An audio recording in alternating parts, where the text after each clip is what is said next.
DYFI പ്രവർത്തകനായ കുമ്പളക്കാട് ബിജുവിനെ കൊലപ്പെടുത്തിയ കേസിൽ പ്രതികളായ RSS പ്രവർത്തകർ കുറ്റക്കാരെന്ന് കോടതി. ശിക്ഷ നാളെ വിധിക്കും. ശരത് തോങ്ങല്ലൂർ നൽകും വിവരങ്ങൾ. ശരത്, എങ്ങനെയാണ് ശിക്ഷ? നാളെയാണ്. മറ്റു വിവരങ്ങൾ എങ്ങനെ? അനന്യ, കുമ്പളക്കാട് വായനശാല പരിസരത്ത് വെച്ച് 2010 മെയ് 16 ഡിവൈഎഫ്ഐ പ്രവർത്തകനായ ബിജുവിനെ RSS സംഘം വെട്ടിക്കൊലപ്പെടുത്തിയത്.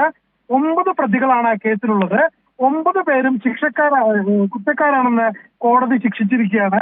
1-ാം പ്രതി ജയേഷ്, 2-ാം പ്രതി സുമേഷ്, 3-ാം പ്രതി സെബാസ്റ്റ്യൻ, 4-ാം പ്രതി ജോൺസൺ, 5-ാം പ്രതി കുചേലൻ ബിജു, 6-ാം പ്രതി രവി, 7-ാം പ്രതി സതീഷ്, 8-ാം പ്രതി സനീഷ്, 9-ാം പ്രതി സുനീഷ് എന്ന തുട്ടു എന്നിവരാണ് കുറ്റക്കാരാണെന്ന് കോടതി കണ്ടെത്തിയിരിക്കുന്നത്.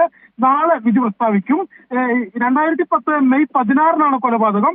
പ്രദേശത്ത് നിന്ന രാഷ്ട്രീയമായിട്ടുള്ള അഭിപ്രായ വ്യത്യാസം കൊലപാതകത്തിലേക്ക് മാറുകയായിരുന്നു. ഡിവൈഎഫ്ഐ പ്രവർത്തകനായിരുന്നു കുമ്പളക്കാട് ബിജു. അനന്യ. ശരി, ശരത് തോങ്ങല്ലൂരാണ് വിവരങ്ങൾ നൽകിയത്.